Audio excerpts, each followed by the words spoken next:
Hi guys, আজকে কথা বলবো রূপপুর পারমাণবিক বিদ্যুৎ কেন্দ্র নিয়ে। এখানে অনেক জানা অজানা তথ্যগুলো আপনাদের সাথে শেয়ার করব। বাংলাদেশের পাবনা জেলার ঈশ্বরদী উপজেলায় রূপপুরে অবস্থিত রূপপুর পারমাণবিক বিদ্যুৎ কেন্দ্র।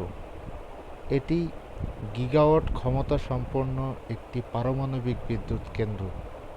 এটি বাংলাদেশের প্রথম পারমাণবিক বিদ্যুৎ কেন্দ্র, যার প্রথম ইউনিট 2024 সালে কার্যক্রম শুরু করবে। রূপপুর পারমাণবিক বিদ্যুৎ কেন্দ্র হচ্ছে 2.4 গিগাওয়াট ক্ষমতা সম্পন্ন একটি পারমাণবিক বিদ্যুৎ কেন্দ্র।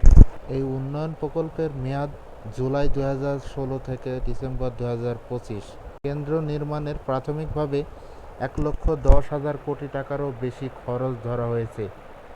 একক প্রকল্প হিসেবে থেকে বিদ্যুৎ সুবিধা লাভ করবে 2,500 দক্ষ জনবহুল কর্মসংস্থান হবে এই ঈশ্বরদী জেলার রূপপুর নামক স্থানে রূপপুর পারমাণবিক বিদ্যুৎ কেন্দ্রে। সবাইকে ধন্যবাদ।